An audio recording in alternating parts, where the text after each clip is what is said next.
Chris, the editor of Sega Nerds. I think we just wait. We're gonna restart that because I just got. It said that it was going live, and then it said it again. So let's start it over. We'll do this again. Hello and welcome to the Sega Nerdcast, episode 67. I am Chris, the editor of Sega Nerds, and with me, as always, is my little buddy Graham. How you doing, man? Oh, me. Hi. Hi, yeah. How's it going, dude? Not too bad. Not too bad. Before we get going on the podcast, I want to apologize for the audio quality last week. My audio quality was really bad, and I'm hoping that it's going to be better this week. So we'll see. See, one of the problems that I'm running into is I'm using my Chromebook to broadcast the Google Plus Hangout. That's like the thing is, normally I would use my regular PC, but the internet connection on that is really bad. I need to get a Wi-Fi connector or whatever they're called installed in it because I think the wiring in my house is not as good as it was in the old place. And I'm using one of those like little jiggies that you can plug into the wall and it acts as like a long Ethernet cable. Yeah. And the internet connection is really bad with that. Wow. So when I'm using my PC to do the podcast, the quality is really bad. So I'm using my Chromebook because the internet speed is a lot faster. But for some reason, I'm having some issues plugging in my Blue Snowball microphone and having it work. So we'll see what happens. I'm hoping it's going to get better this week. Do I at least sound better right now, Graham? You sound about as sexy as I think of you in my dreams. Wow. Pretty damn hot. You know, all right. Have to remove some layers soon.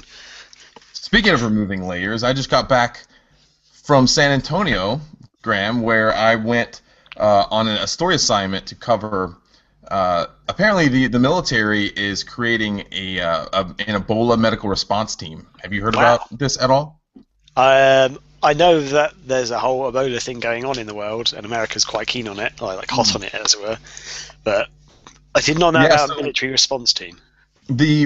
Our Secretary of Defense ordered that the military create this 30-member medical response team, and they had to come together in a matter of days. It was pretty crazy. Wow. We found out about it. We went down to San Antonio, covered it, and the bulk of it, is really crazy, is just teaching them. I mean, most of them are familiar and know how to treat extremely communicable diseases like Ebola, but what they really were impressing on in the training was like the proper, they call it donning and doffing of the PPE, the safety equipment, like the gloves, the masks, all this other stuff that they have to put on there, and it's crazy like what they all have to do just to ensure that they're safe and they don't come in contact with anything because it is highly contagious. You've seen multiple doctors and nurses and other medical staff who've contracted Ebola.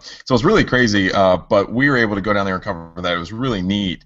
But along with doing that, I did get after we were done for the day, we were able to go off and do some stuff, and I went and hung out with Bilal from the website. So he came and picked me up. We had a good time. We went out to this place called Propaganda Palace in San Antonio, which is a retro video game store. I've been there before, but it's been a while, and he's actually opened up a couple different stores in and around San Antonio. We wanted to go to his new store, but as soon as we got there, I guess a little bit before that, he had to go and go to his original store because someone was coming in and trading or selling a bunch of comics or something. So anyway, we went there. The only problem, he's got a great selection of games. I mean, he's got a ton of really neat things. He had a Sega channel there that I really wanted to get. The problem is, it's just all this stuff is way too high priced, and it's so high priced to the point where I don't even really want to offer a price on it, because just to even get to like the ballpark of me looking at seriously spending any money there, he would have to cut like 50% off prices on games. Like say, okay, so I was looking through some of the Dreamcast stuff, and you remember that one game, I think it was like Red Dog or something like that? It was almost That was $30. Fuck yeah! Oh my god! It was just ridiculous. So it was stuff That's like a that. $5 over here or something. Yeah, it's not an expensive game at all. And it was just stuff like that, like games that I would be interested in, like $30, $25, $40. What was it? I saw like maybe Phantasy Star 1 or 2 on the Master System was like $80. And it was just everything was way expensive. So, like I said, even to get in the ballpark, I'm thinking, okay, I might, if it was priced at $40, I might start talking to him and try to talk him down to maybe like $30 or $25 before I might actually be willing to buy it. But it's just like the price differential would be so much. So I just I didn't even really bother. The Sega channel, for instance, I was like, so how much are you looking for that? He's like, well, they're going for well over $100 right now on eBay, and that's what he does. Is he prices everything off eBay prices, which is I'm not a big fan of. I like when I go into a video game store that the prices they are set, and you can see the prices on the games. That's what I like, and that way there's none of this like. At that point, you know what the price is, and then you can begin to barter from there, or bundle some games together and try to get a better deal or whatever. But yeah, I would love to have gotten that Sega channel. But yeah, doesn't know who you are. Then you pull the Sega Nerds card. And you're like, hey, I work for Sega, basically. Just say that. Yeah, we got and talked to him, and he was actually a really nice guy, the owner of the place. Bilal wanted to do like a video piece with it, so we did like a quick like little interview thing with him and asked him some questions and stuff. And he was really nice. He went and this was like off camera after we did that. He just was talking to me for about almost an hour. And he was just telling me about how he got started with the store, and he just basically started buying stuff on his own, never meaning for it to ever become like a video game store. He just bought a bunch of games and started collecting games. This was back in probably like sometime in the early 90s, and when no one was really collecting games to have like necessarily like a collection. Back then, people were just kind of buying games because you bought them, and maybe you kept them, or you did like me, I would trade them in or whatever. Yeah, and it just kind of like more from there. Eventually, he said he got like fired or laid off from his job, and he was having trouble finding work, but he had like just a ton of games, and his wife was like, why don't you just start selling some of these off? And he opened up an eBay store. He was doing that for a while. Then he started. Then he went into a flea market in San Antonio and set up a booth and sold like through everything really quickly.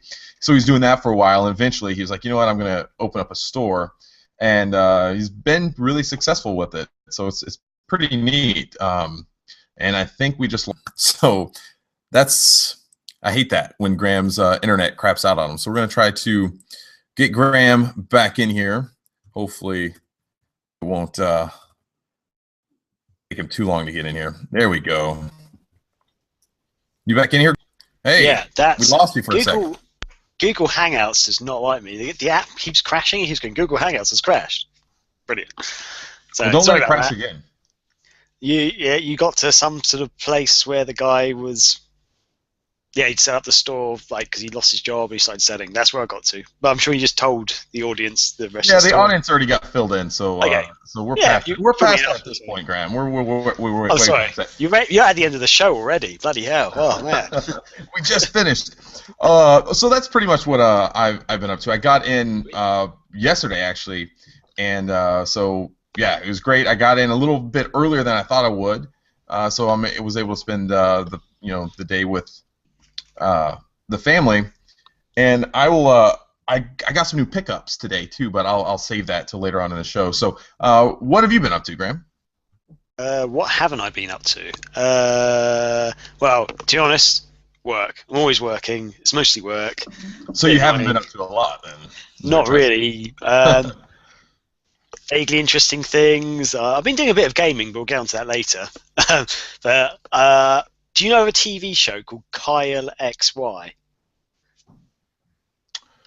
Is that one with the kid that doesn't have a belly button? Yes. I don't know why I knew that, but I've never seen the show, but I remember. I think I remember the commercial for it, and it just it just focused on the fact that he doesn't have a belly button. Right.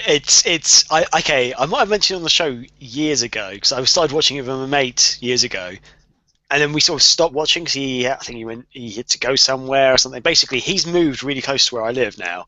And the other day he's like, dude, we haven't seen each other. We literally live around the corner. Why don't you come over to mine? We can watch Kyle XY. We did this a couple of weeks ago, so we started watching it again. So we started watching from the beginning. And then the other day we started watching a load more. Basically, we got through like 2 seasons at the weekend, this weekend.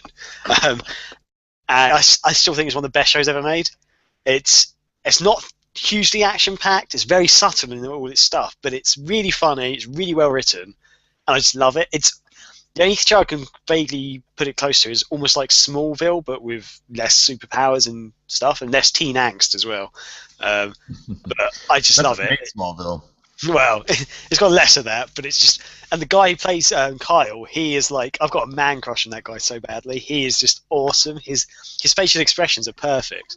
Because for anyone who doesn't know about the show, essentially the main character Kyle, he is a scientific experiment. Basically, there's a theory that the babies that are kept in the womb longer develop their brain further, and so the science experiment is to keep a human in an incubator for as long as possible. So Kyle wakes up in the middle of the woods, these woods, just like covered in this weird goo stuff. He's like come out of this incubator, and he literally knows nothing about the world. So he's learning everything as he goes along, but his brain is so evolved that he can learn things really quickly, and he eventually finds out he can actually perform basically superhuman feats and stuff. And there's a whole conspiracy about the company that made him and stuff, but it's really interesting. And also, from season 2 onwards, they've got. Do you remember? Have you seen Thor and Thor 2? Yeah, I've seen it. You know Lady Sif, like Thor's best mate, the female girl? Yep. Yeah, she's in it as well. Like a young version of her. She's pretty hot. But yeah, it's an awesome show. Me and my friend, we love it and really getting into it. Also, at work, we randomly started watching a show on Netflix called RuPaul. I don't know if you've heard of that. I've heard of RuPaul, but not. Oh my god! Oh my god! I don't know how I can. Essentially, it's one of the worst shows I've ever seen, and I love it. It's basically RuPaul is, I guess he's a famous drag queen or something, is he? Yeah. Well, yeah. I think yes. Okay, yeah. Essentially, I'll quickly explain this. It's almost like America's Next Top Model, but for drag queens instead, and it's on a much cheaper budget, and it's really bad, but at the same time, really amazing. This is a show I could totally believe that you would be into. Oh yeah, but we've been watching it at work. One of the girls put it on at lunchtime, and I sort of sat down and watched it, and I was like, "What is this?" And then today at lunch, I was like, "We've got to see that show again. We've got to see the next episode. Let's do it." It's so good. And they have a lip sync off at the end. There's 2 people who don't make the cut or whatever, and so they have to have a lip sync battle, and it's just atrocious. But wow, terrible TV, but I love it. You're what's wrong with. You're why really good shows get canceled, Graham. Hey, I support the good shows as well, but I also like the shit too. Damn you. Are you caught up on Game of Thrones? Yeah. Or what about Walking Dead? You with that No, too? I haven't caught up on that yet, actually. Oh, I'm a season behind at the moment. I'm sure you've watched every episode of Kyle XY there is.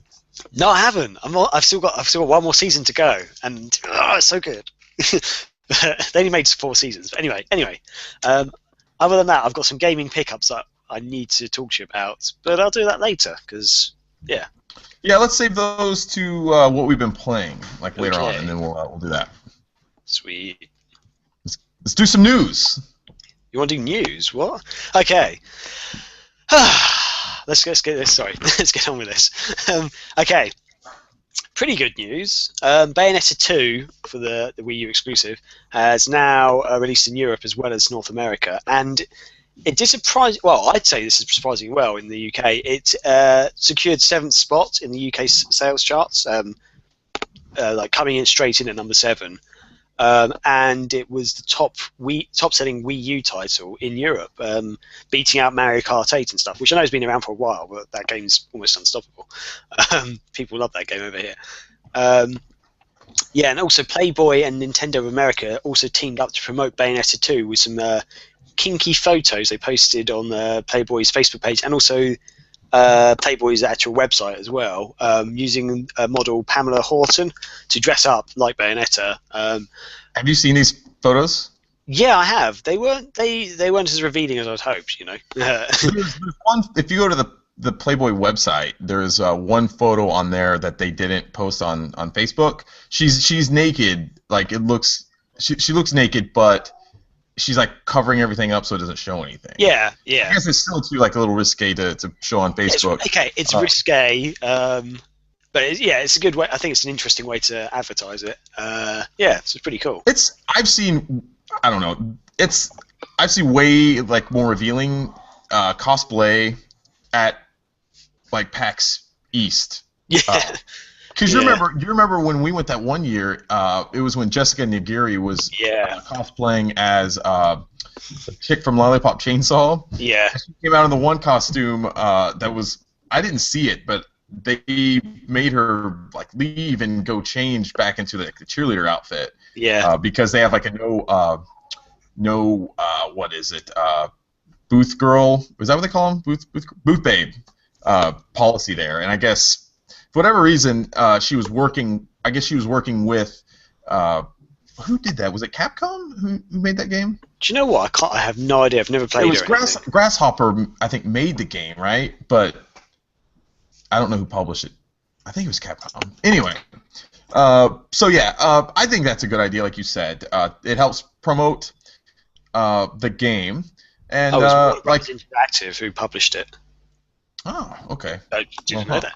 Oh, there we go. We've learned something. Sorry, carry on. So we'll talk more about the whole Playboy thing in a minute, but I do want to talk about the sales figures, or I guess the chart for a moment, because I do think it's important, because like you said, it's a good starting point for Bayonetta 2, but what you should also consider is that the chart track only it ended this week on the 25th, and Bayonetta 2 released on the 24th, so it actually only had 1 day in the charts. It's very good. So to consider that, I think it's even more impressive when you look at it in that it only had like 1 day, and it was able to get the 7th spot in the chart. So that's really good news so far. We don't have sales figures yet, and I don't know. We're not going to be able to get them because at least in North America we don't have any. What is it? The NPD. They don't report sales figures anymore. Okay, yeah. And so it's really up to like the publisher to release those numbers. So we'll see what happens if it sells more than what Sega was estimating, and it does really well, then they'll release some sales figures. But so far, so good, I think. I went and bought my copy today at Best Buy, and I got there was still several copies on the shelf. There's like 4 or 5 copies, so I don't know what it was like. Unfortunately I wasn't able to buy mine on day one like I had hoped to do because I had to go to San Antonio. But the neat thing for me, at least, I was able to get the game for like $47 as opposed to the $60, because right now, if people don't know, Best Buy is having a really, really good deal going on where if you go buy a game, you can get their the Gamer Club Unlocked, which you get a lot of really good benefits. Plus, one of the main benefits is 20% off all new game purchases, and so that means like every new game you buy is like $47, including the game you buy that day. And normally, I think it's $130 to get in the game Gamers Club Unlocked. They have a deal going on right now that's only $30 if you buy a game $40 or more. So I was able to get that, and so I'm really looking forward to it. Now I think Best Buy is going to be where I go buy games because now Amazon charges tax. Amazon charges tax on all their purchases now. So it just makes more sense for me to do it this way, and so I get it cheaper. But yeah, I hope Bayonetta keeps selling well. I know that there was that movement to get Bayonetta up to 1 million sales, and I thought that was really unlikely, and I hope now that I'm wrong. And I hope I was wrong before, but it seems like there's more momentum going with this. Nintendo of America has always been, a lot more family oriented and would sometimes like shy away from things like this. Going back to the Playboy partnership, I think this is a really smart idea because Bayonetta is an adult-oriented game, and Playboy I think is a great partner to do that with. I think it would have been great, and maybe it would have been too much for Nintendo, but I would have loved to see them do a complete Bayonetta like spread in the magazine with a woman, completely like fully nude. That would have been great, and that would have been awesome. I think I would have loved to have seen that. But do you think had Sega published this, do you think they would have thought of something as interesting to do with the marketing for Bayonetta? Sega would have pumped out a few YouTube videos advertising the game, and that's it. That's all they do with their games these days. There's like bugger all advertising. I mean, okay, that's probably unfair. They do occasionally have some advertising, but yeah, very rarely do they really seem to. Like, I don't think I've seen any actual Aliens Isolation proper adverts out there. I've only seen YouTube videos. I want to say that I have seen some stuff out there, but I'm not 100% sure. What is interesting though, Sega's not on the front of the box. They have their logo on the back, but actually when you start playing the game, it starts beginning like they have a really neat way of showing the credits at the beginning of the game. But Sega's the first company that's actually listed. It goes Sega, then Nintendo, and then Platinum Games. So it's really neat. It's interesting. The most work on the game are at the back of it. That's usually how it is. The publisher's usually the first. Yeah, I guess they're the people go first. And so it's interesting. I don't know if that's something that like Sega agreed to, that they, that was one of the agreements that they had to come up on, that they, they wanted to have their name first in the game since they owned the IP, and Nintendo published it, so they got like second, and then Platinum Games, who developed it, got third. So I don't know how that works, but yeah. So yeah, it's quite interesting.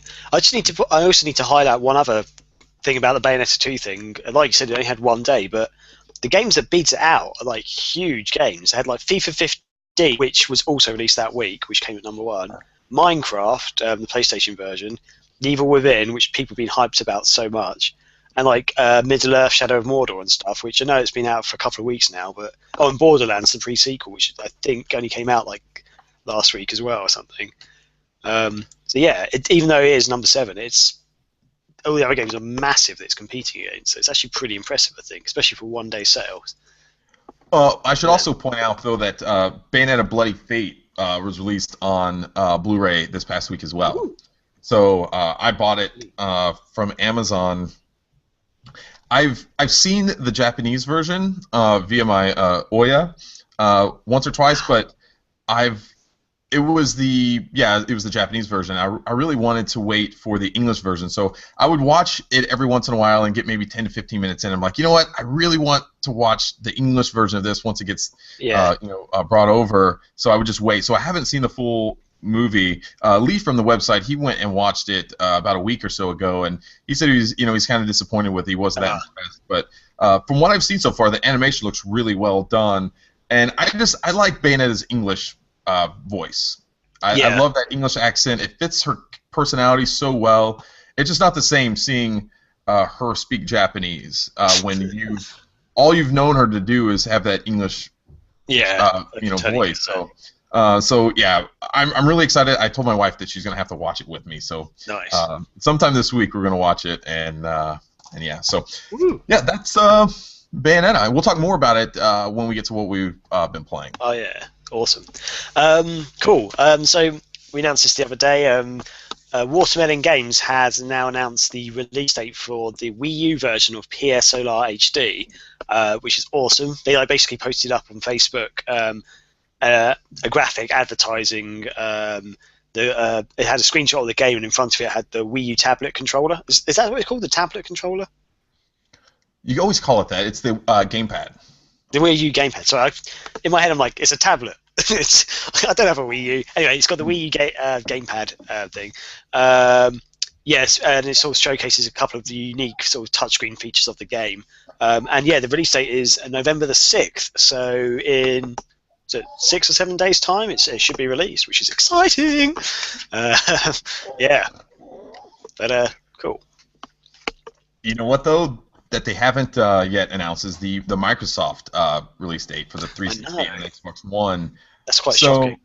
Well, it seems like they've been having some issues with Microsoft because if you first remember, Microsoft was not really communicating with them very well early on into the process to get. I want to say when they were trying to get dev kits and other things like that, they were having some issues. And you remember we reported, Graham, that they had decided to cancel the Xbox 360 and Xbox One port of the game.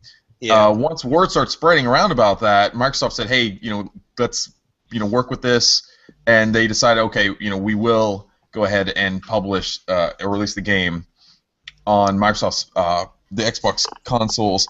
And then the game, they submitted it for certification. Microsoft rejected it because there was some issues with the game. They went back, fixed those issues. They decided to delay the game again until all the games were certified so they could release it simultaneously across all the systems. They wanted just a one-day release on everything. And it looks like they had issues with Microsoft again and Nintendo because they had to publish or release it on the PlayStation consoles, the Ouya, and the PC, as well as some mobile ports as well. So I don't know. I don't know what's going on with Microsoft. It's just, I don't know. But it's weird. I don't know. It's good though. I mean, I'm glad the game is finally releasing on the Nintendo platforms on the Wii U. I've been playing it on my Ouya some more, and that's a great little system. I love it. I know you're a hater of it, Graham, but hate it to the end. Haters gonna hate, buddy. Once this game finally gets released on the Xbox 360, are you gonna buy it? Of course. I'm tempted to buy the PC version as well. I'm tempted to get on PC, Xbox, and Dreamcast. I really want the Dreamcast version. I really want to support that. But yeah, I'm tempted to go on the PC as well. But I kind of really wanted the Xbox version. But maybe I'll just bite the bullet and just go and buy it on the PC as well. So, yeah. Yeah. All right. Yeah, because I definitely want it. Yeah, cool. Should we move on? Sure. Excellent. Awesome. Okay, this is quite exciting. Essentially, a new PEGI rating has indicated that Valkyria Chronicles might be heading to the PC.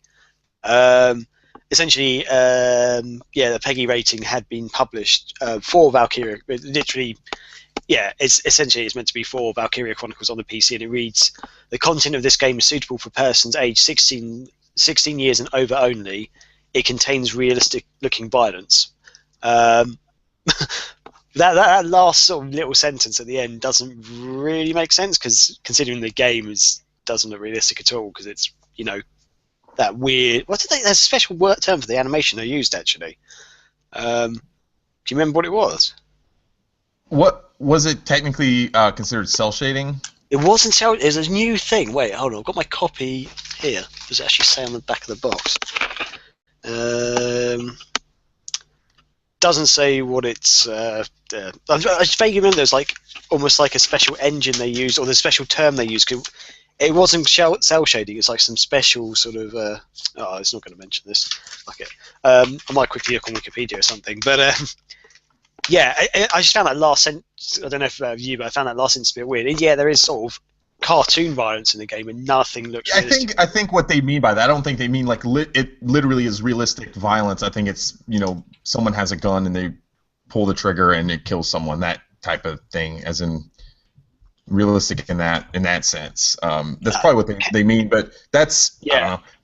It's called the Canvas graphics engine to resemble watercolor painting in motion, basically. So yeah, there we go. Sorry. But I guess you're right. It just seems like a weird thing to add, because I'm sure not all games have that on the PEGI rating, but yeah. But it was a PEGI 16 on the PlayStation 3 version, which was, if anyone doesn't know, was released way back in 2008, exclusively for the PlayStation 3, and its sequel on the PSP, which was good, but a bit of a letdown in my opinion. But the first one, I still haven't finished this game, actually. The one reason I wanted to get a PS3, or one of the reasons, and I still haven't finished it, I suck at this game, basically. I got pretty far into it, and yeah, I suck. It's too hard, man, too hard. Yeah. So this is interesting, though, because I don't know if people listening have been longtime listeners to the Nerdcast, but you might have, if you have, you might have listened a while back. I can't remember his name, but we had the Sega PC Ports campaign was trying to get a lot of these older Sega titles be ported over to the PC, and I'm pretty sure Valkyria Chronicles is one of those games. So it's interesting. I wonder if maybe this could be the first indication that the Sega PC Ports campaign was actually working. And that's, it started getting Sega's attention. I don't know if Sega officially ever recognized it, other than I think some of the community managers said something along the lines of like, "We're listening to you" or something like that. But I don't know but if it is, that's great news. I would be really excited if Valkyria Chronicles comes to the PC, especially if it has tweaks to it, because Sega has been. I don't know if you remember, Graham, but we've posted a couple articles on the website that Sega's been going back and updating some of their older PC games on Steam with new features and enhancements and other things like that. So we could conceivably see Valkyria Chronicles. Could you imagine if it was released and it had maybe 1080p resolution or something like that, just increased resolution or frame rate, some other improvements? It would be really great to see that, I think. That would be awesome. Hell yeah. Oh, just to let you know, just in case of the off chance the guys listening, it was Spence we spoke to on the Nerdcast from Sega PC Ports campaign.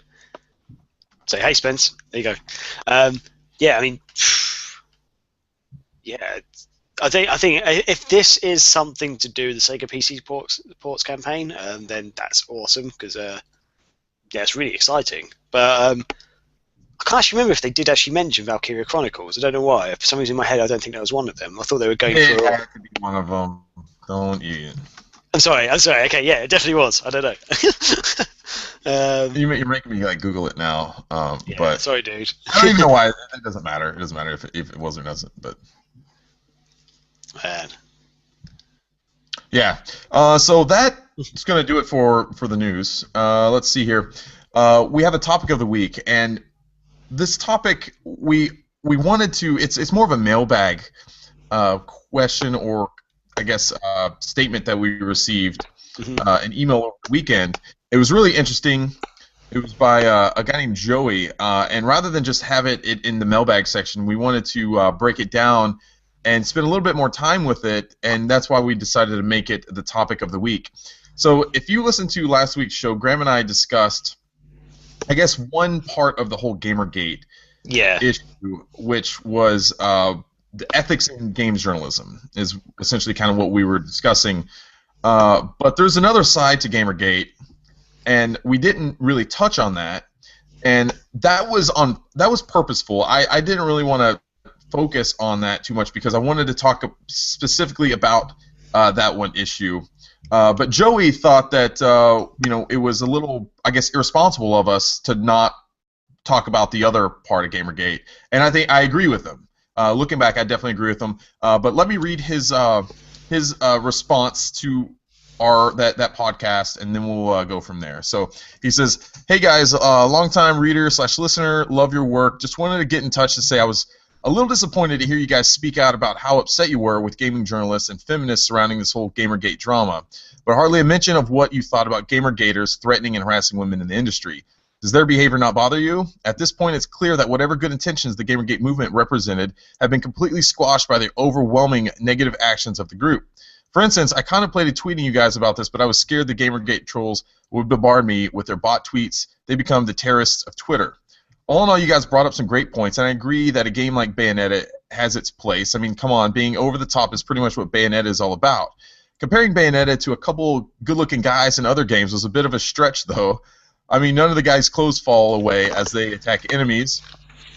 That's not to say a game like Bayonetta shouldn't exist, and I completely agree that Polygon's approach of having their moral stance affect the game's score was wrong.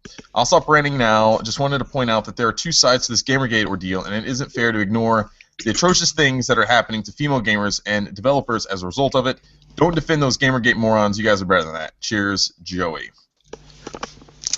So we've both been thinking about this quite a bit, Graham. I'm going to let you go first because I kind of went first last week. So I'll let you go first, and then I'll give my thoughts. Yeah, as Chris said, yeah, we sort of didn't really touch on it because of we just wanted to focus on that one little thing about journalism, journalists putting their own beliefs and stuff into their reviews. But as you said, sort of Joey did bring up some good points here, and yeah, I think we'd be stupid just to ignore this whole thing, even though it's kind of, guys, it's a touchy subject. It's like a minefield trying to just explain stuff about this.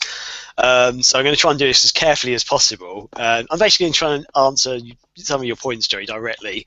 I'll start from the beginning, I guess. When you sort of ask, does their behaviour not bother you, the gamergaters who've been harassing and threatening women? Yeah, obviously it does. It's not a good thing. They're effectively just bullies. They're like playground bullies, really, in a way. There's literally no reason for anyone should be, sort of harassed in such a way. Even if they had their own, we don't agree with how Polygon's gone about things, but we would never actually, target them on Twitter or start leaving comments on the stuff. We just we don't agree with you. We'll move on. But yeah, these people they've taken it too far. Basically, it is pretty shocking some of the stuff that has come out about this. And especially, this actually angered me. I posted this on Facebook. I don't know if you saw it, Chris, the other day. It really angered me when Felicia Day, who in my opinion is one of the most awesome people in the gaming and geek culture. I never met her. Don't know her from Adam, but essentially I think she's awesome. I love everything she's done, and yeah, she was recently harassed by gamergaters and stuff. Apparently, some of the public details were released or something. She posted up some.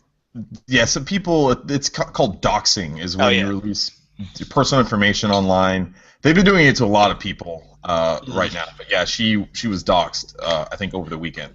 Yeah, because she posted up something on, I think it was on her Tumblr page, about the GamerGate whole situation.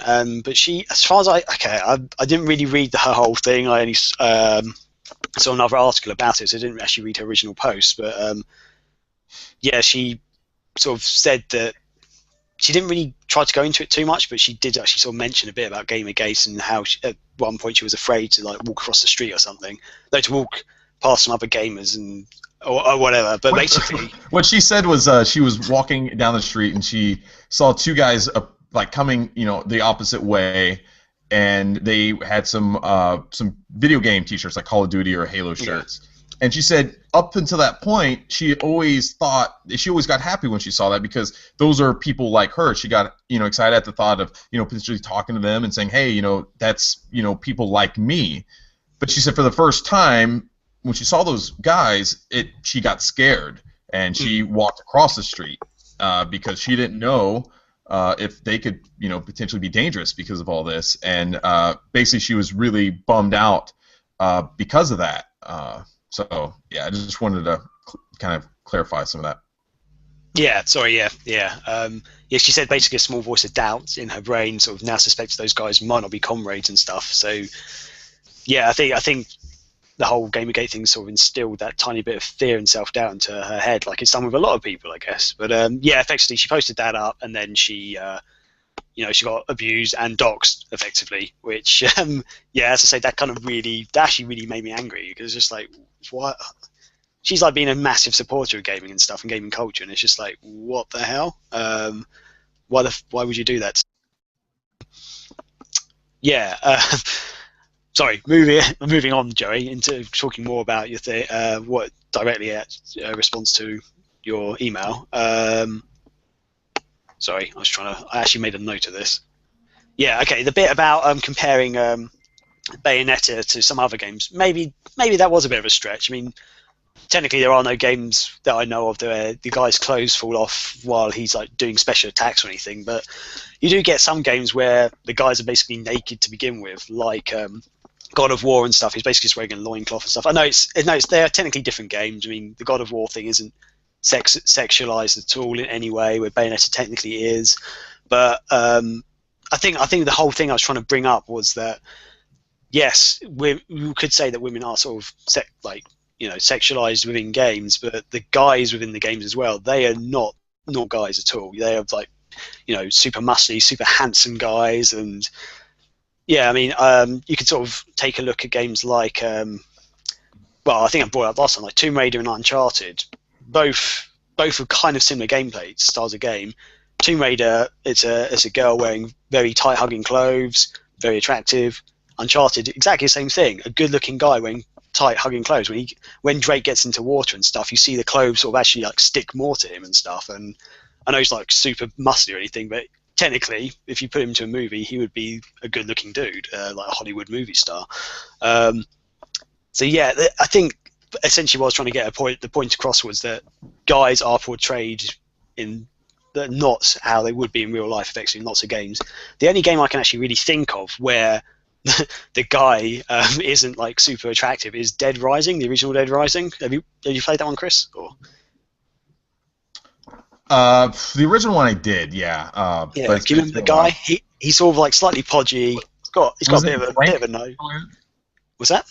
Frank, was that his name? Yeah, I think that was his name. I haven't played it for a while now. But yeah, he's not like a super ugly dude, but he looks kind of almost like a normal guy. He's like, he's got a bit of a belly going on. He's got a bit of a big nose, and he's, I think Ethan from Condemned is better because he was ugly as shit. Except for in Condemned 2, and he looked badass, man. Oh yeah. His face looked all weird. He looked like a oil painting or something. I got my Condemned 2 here. Oh, I don't know where Condemned 2 is. That's somewhere. Never mind. Yeah, no, okay. All right, Graham, make your point. Yeah, anyway, I'll move on. Sorry, Joey, I get your point about what you said about Bayonetta, but I was trying to sort of emphasise another point about how guys technically aren't, portrayed naturally in games. Yeah, this is probably a very long response to what it is. Yeah, and we're not defending anybody who sends out threats or trolls for any reason at all. As I sort of mentioned, like even if you don't agree with someone's review or something, it's just not cool to do that.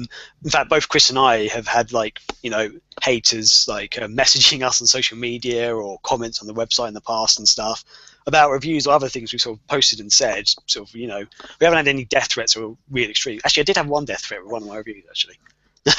What was it? Iron Man that when you posted? No, it wasn't Iron Man. It was Golden Axe Beast Rider. That's what it was. Yeah. Bloody hell. I think I've mentioned this several times on the show, but I'll mention it again. I got some really bad hate mail, partly because I didn't finish the game. And here's the thing, I've said this several times before, but basically they sort of found out my gamer tag and they saw that I hadn't got the gamer points for completing the game, and they sort of had a bit of a diatribe at me, sort of saying you're not a proper reviewer and stuff, and some really nasty shit. But my point was that I basically got to this, I think it's the second to last level, the last level or something, and I was not enjoying the game. I was like, fuck this. I think I gave it an average score or something at the end of the day. I thought, there are some really good bits, but it's not great at all. It's not, if by any stretch of the imagination, it's not a great game.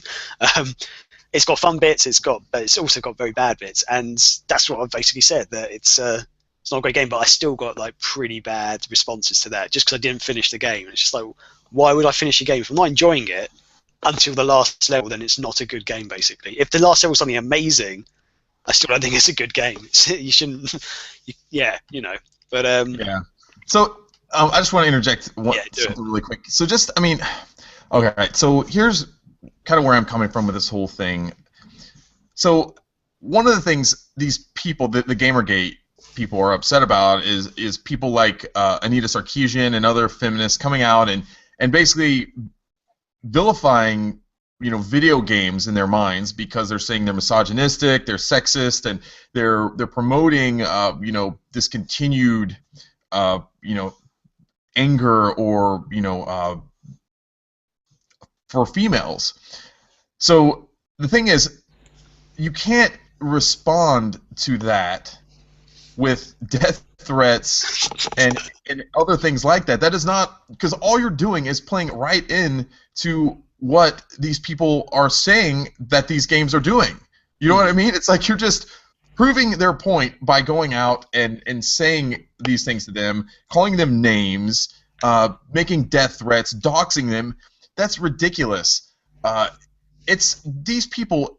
They should have freedom of speech to say whatever it is that they want. If you disagree with them, it's perfectly fine to come out and say that you disagree with them and state your case on why you think they're wrong. But you don't have to do it in such a way that you are, scaring them. Don't cuss at them. Don't call them names. Don't threaten that you're going to kill them. Anita Sarkeesian went out and she was going to have a speaking engagement at a university in Utah, and a student at the university emailed a bomb threat and said that, or he said he was going to come and kill everyone if they allowed her to go speak there. This is just insane, and all it's doing is just playing into what these people think of you, and that is just ridiculous. If you ever tell someone you're going to kill them over what they say over a video game, you have some serious issues, some Yeah. serious mental issues if it's that big of a deal to you that someone is saying bad things about video games. That's freaking ridiculous. And I can't believe that there's people out there that would actually do that, that would say that to a woman or anyone. It's just crazy to me that they would do those things, that say that you're going to rape a woman because she's saying bad things about a video game, that she's saying that video games are sexist and misogynistic. It just boggles my mind that there's people out there that would actually do that. Yeah. And it really makes me mad. It does. It makes me mad that there's people, because the thing is, I think the GamerGate movement, if it stuck to the ideal that video game journalists need to have more respect for their readership and have better morals and not be overly friendly with game developers and video game companies, all that stuff, that is perfectly legit, and I could get behind that.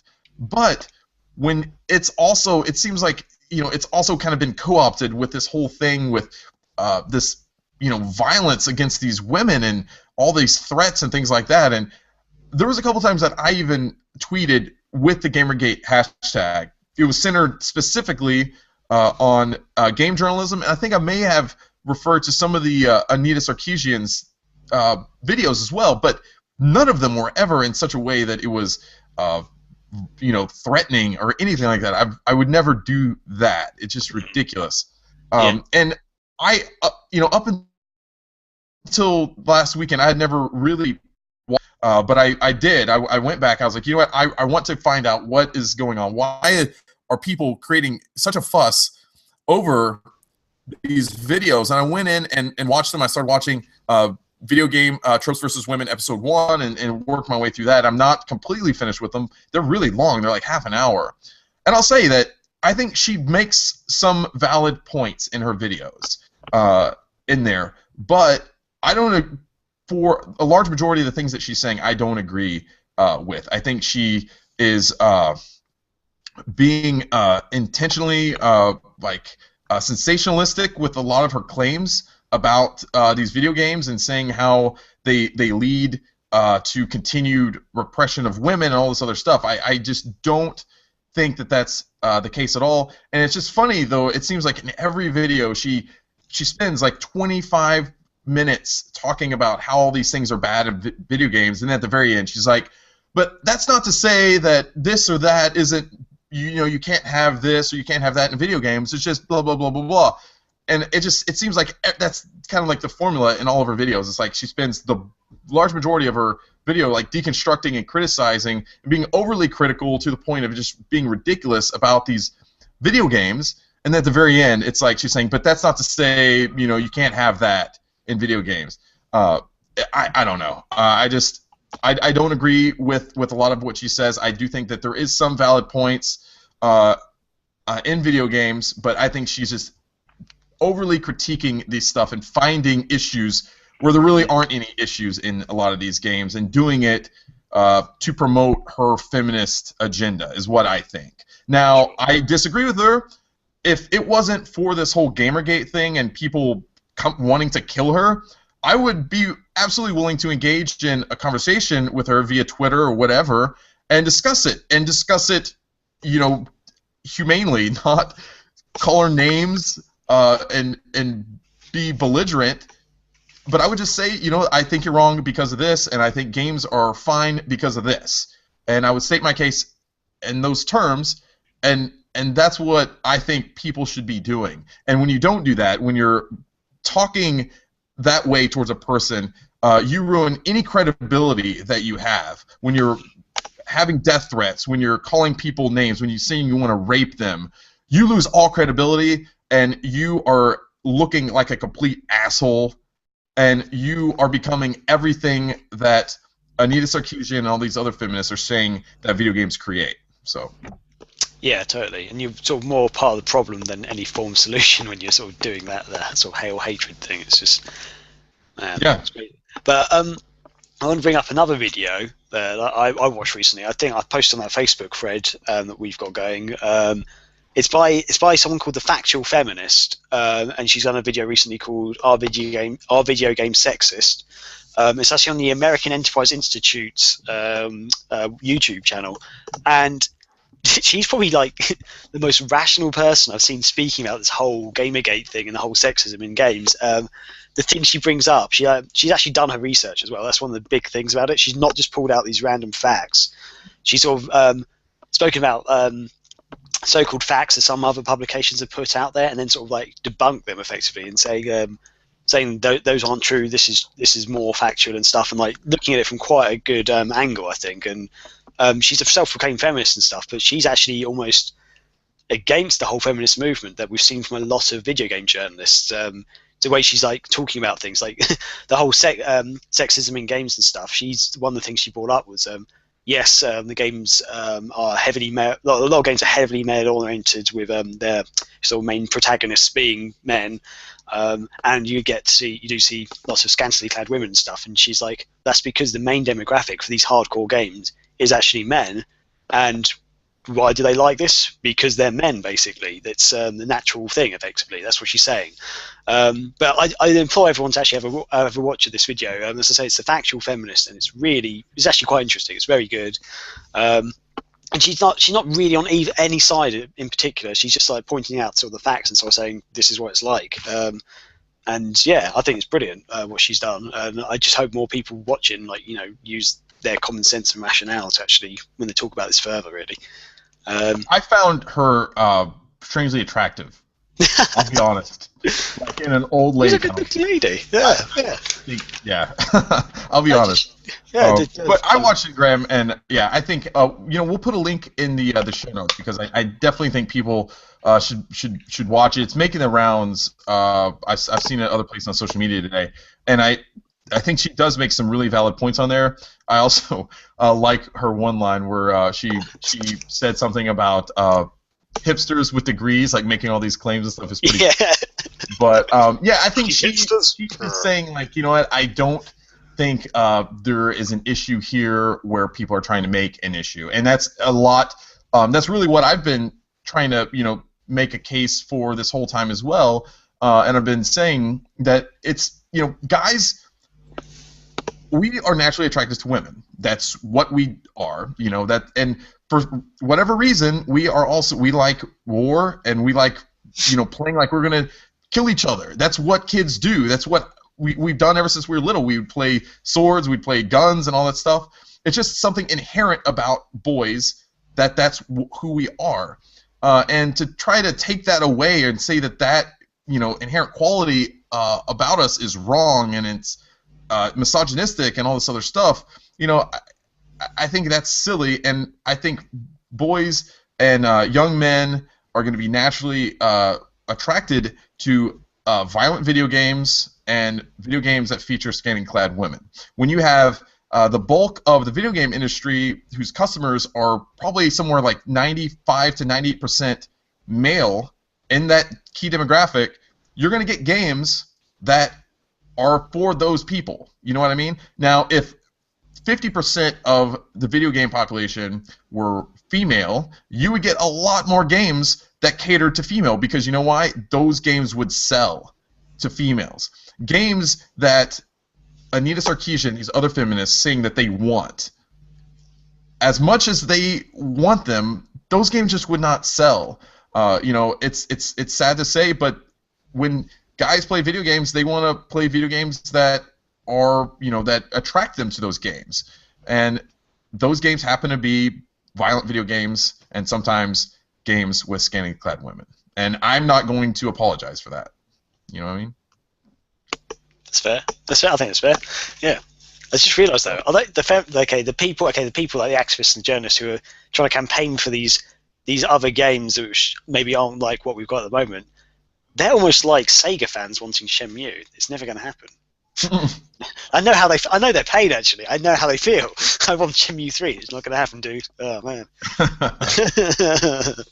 But sorry, that's a bit of a stupid joke. But yeah. Anyway,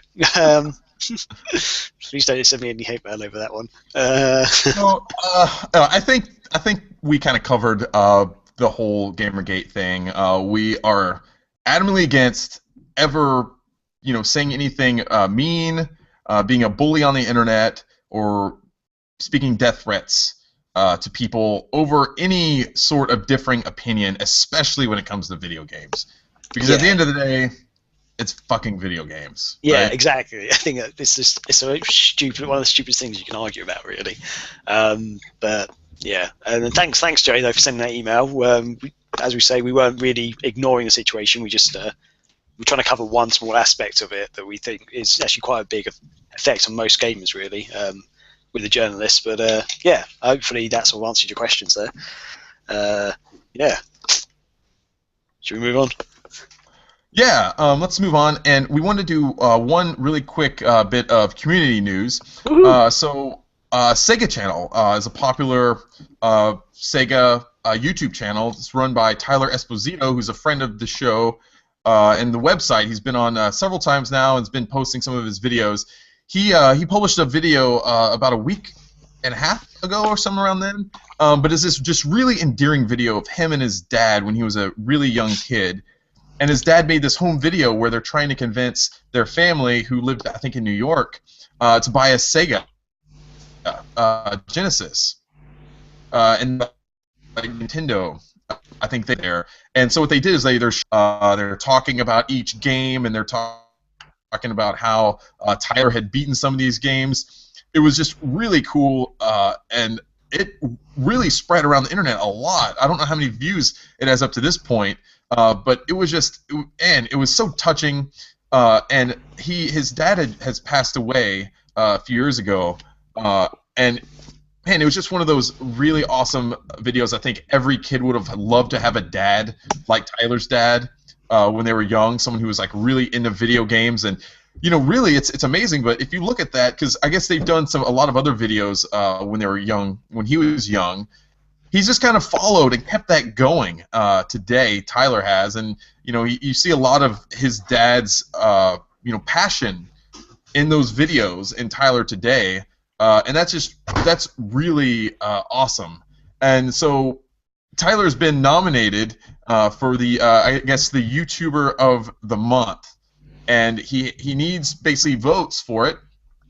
So what we're going to do is we're going to put a link to this video and to I don't know, Graham, if there's an easy URL to get there, but he published a video on his channel that kind of lays out the groundwork for that. So if you just go to YouTube and search Sega Channel and go to his newest video, you'll see that. We'll also put a link to it in the show description, so you can see that as well. Go check it out. Watch his original video and definitely vote for him, because that would be awesome to see him get the channel of the month.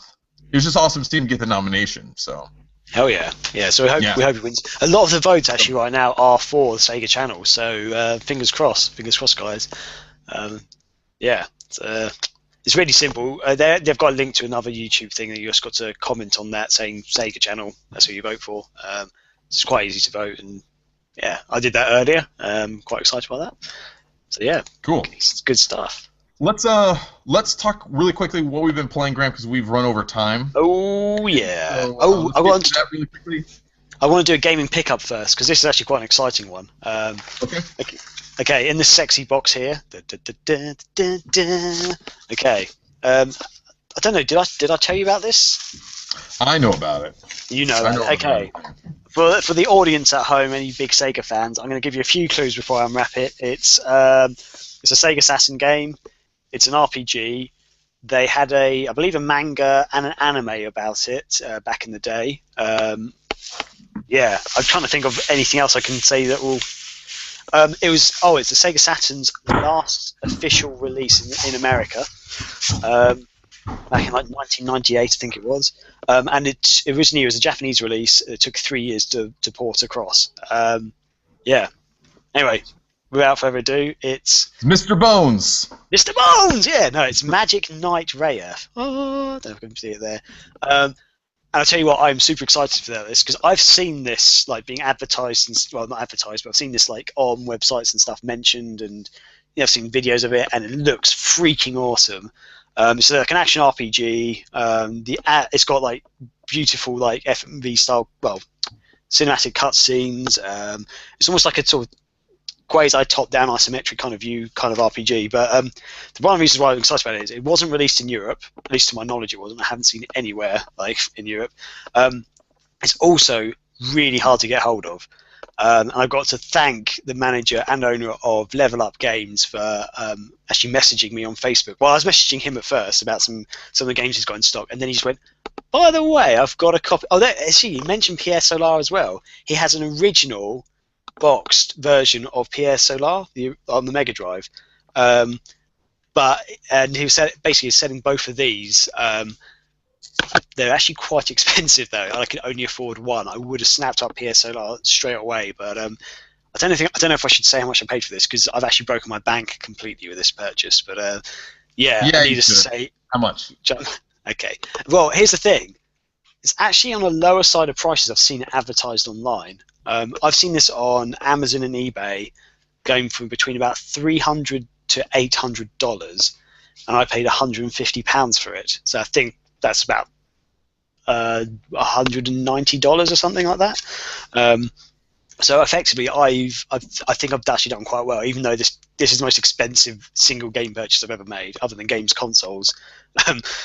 The quality, it's in perfect condition. I'm really afraid I'm going to break it, so I'm going to put it straight back into the wrapping I've got here. Annoyingly, I don't have my Saturn here, so I can't actually play it at the moment. Oh, God. But I hope to play it soon. But yeah, I'm really super excited for that and stuff. So yeah. Blake alerted me that there's a retro game store somewhat close that has Panzer Dragoon Saga and Shining Force 3, and he said Panzer Dragoon Saga is like in mint condition. They're selling it for $300, and Shining Force 3 is $80. I'm really considering dropping the $300 and buying Panzer Dragoon Saga. Please do. That would be like that's one of the games I've always wanted. I've always wanted to play it. I know it's just a ridiculous amount of money to spend on a video game, and I don't do that very often. I spend a lot of money on a video game, but that would be the one I would do it for. And so I told my wife, I was like, hey, if you want to buy me an expensive Christmas present or birthday present, this would be it. This is probably what I'd want if you want to spend a lot of money on it. So, all right, Graham. If you definitely look at getting Shining Force as well, dude. Yeah, I want to get Shining Force as well too. It's another game I want. But if I had to pick between one or the other, it'd probably be Panzer Dragoon. Yeah, Panzer Dragoon is the better game, but Shining Force is also probably my second favorite RPG of all time. Shining Force 3 is so good. Sorry. Anyway, yeah. So do you want to really quickly run through what you've been playing? Okay. I wanted to play any Isolation, but I've been too freaking scared, so I need to have a friend come over to actually play it with me. So I've been playing Zelda Link Between Two Worlds. I'm really enjoying the game. However, I think it's overhyped for me too much because people have said it's the best Zelda game. It's really not the best Zelda game. It's really good. The graphics are amazing. The use of 3D is brilliant, especially in some of the dungeons. But have you played it before, Chris, at all, In Between Two Worlds? No, I've wanted to play it. I think they actually had a sale on it like a month ago, and I meant to buy it and I forgot. I don't want to spend the full price on it, but I've heard it's really good. It's very good, but it's a bit different to other Zelda games because early on in the game you can basically rent all the main weapons and items in the game. So you don't go to a dungeon and find like the hook shot or anything. You basically go to this guy and buy it all from him. And And the thing is that if you die, then all those items you've rented go back to the guy you rented them from. But later on, like towards the end of the game, you get an option to actually buy them off him, like so you can permanently keep them. But the thing is, the game has so much money in it. It doesn't matter if you die at all. Like I easily saved up 7,000 rupees within like a couple of hours playing the game, and just went and bought all the items. And none of the items actually need ammo. They've got like a special sort of, almost like a magic meter which refills itself. So all the items like bombs and arrows and everything use a tiny bit of the magic meter each time you use them.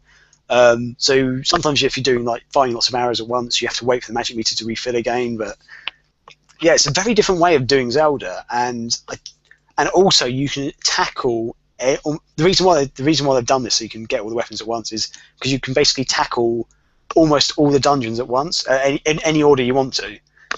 So again, unlike other Zelda games where you complete a dungeon, you get like an item that you can then use on another dungeon later, and then you have to do them in a sort of order. This is like literally a free for all. Like after the first few dungeons, it's like have your choice of 7 dungeons, and you can just go around and like do it as you wish. And it's kind of cool, but at the same time, there's something about it I don't like over other Zelda games. And in my opinion, Ocarina of Time and Majora's Mask are still my 2 favourite Zelda games. It's really good though. I definitely recommend anyone who's got a 3DS to buy this or play it at least. I'm really enjoying it. I've almost completed it. That's the other thing. It's actually one of the easiest Zelda games I've ever played. The dungeons are super easy to get through. I don't think I've been stuck on a single dungeon yet at all. Even though they've got like a special hint system that you can use, but I've literally never used it. But yeah, I'm enjoying it. It's good. Nearly completed it. So it's not a super long game either. But yeah, good stuff. There you go. So it's probably longer than you wanted, Chris. It's always longer than I wanted. That's what she said. Yes, thank you. All right, really quickly, I'll run through. On the flight to San Antonio, I was playing Sonic 2 on my Vita. What's neat about the Vita, I don't know if you necessarily call it neat because it's a little inconvenient, but you can buy Sega Genesis Collection via your PlayStation 3, and then you can transfer it from there to your Vita. It's originally a PSP game that you're buying, but you can transfer it if you hook up your Vita. But you can't download it directly from your Vita in the PlayStation Store. So it's kind of neat that way. Same thing with Valkyria Chronicles 2. You can do that as well. But anyway, yeah, I was playing that on the flight down. I finally beat Sonic 2, which is something I'd never done before because, man, Robotnik is so tough in that game, and Yeah.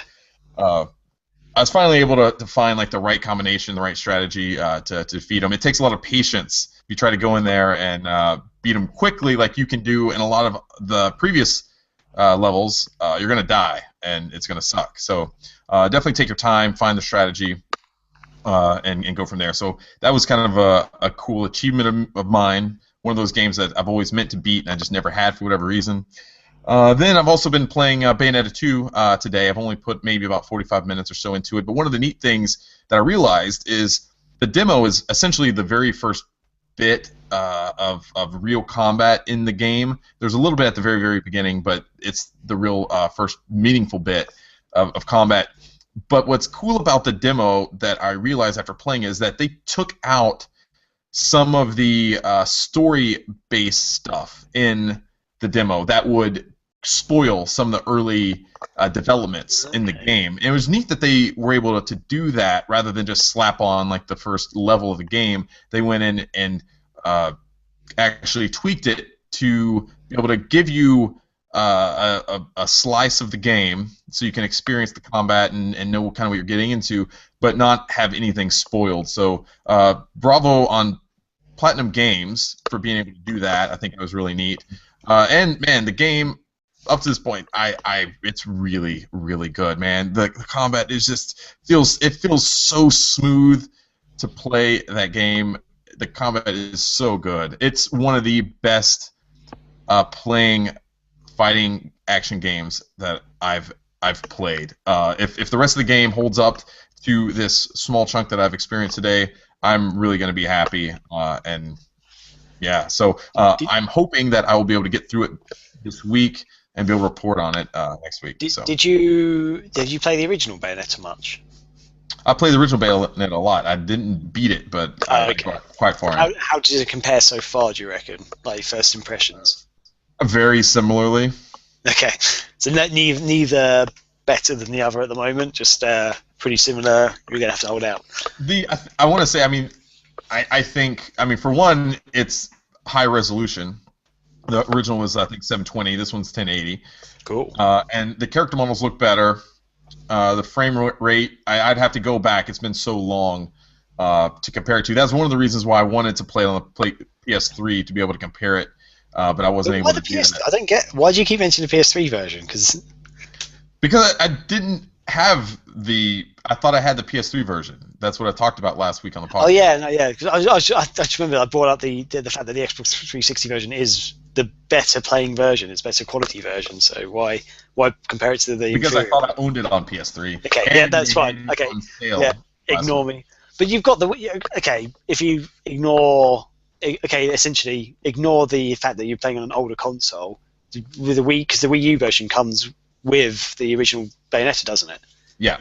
So you could just play that and just compare it directly on the same system, I reckon, and just let us know what you think. I reckon that is what you got to do for the website. I'm giving you an order there, Chris, for the website, buddy. Yeah.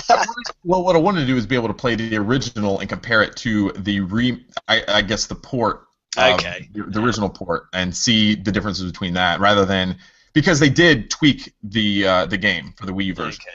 So they made some improvements on it. So we'll see.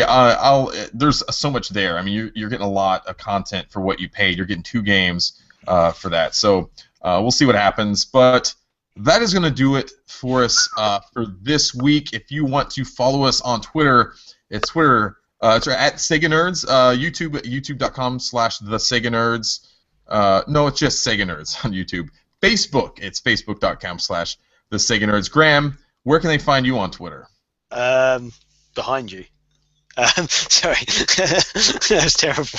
At Graham Cookson, if you really want to send me GamerGate death threats, but please don't, because I'll probably cry. And please, GamerGaters, send Graham death threats. Brilliant, I love it. In fact, I'll probably get a lot of followers if you do that. If you follow me, then send me a death threat. That's fine. At least just follow you first. Yeah, but if you follow me, I'll accept it. It's fine. It's okay. Yeah, that's a good way to build up hate.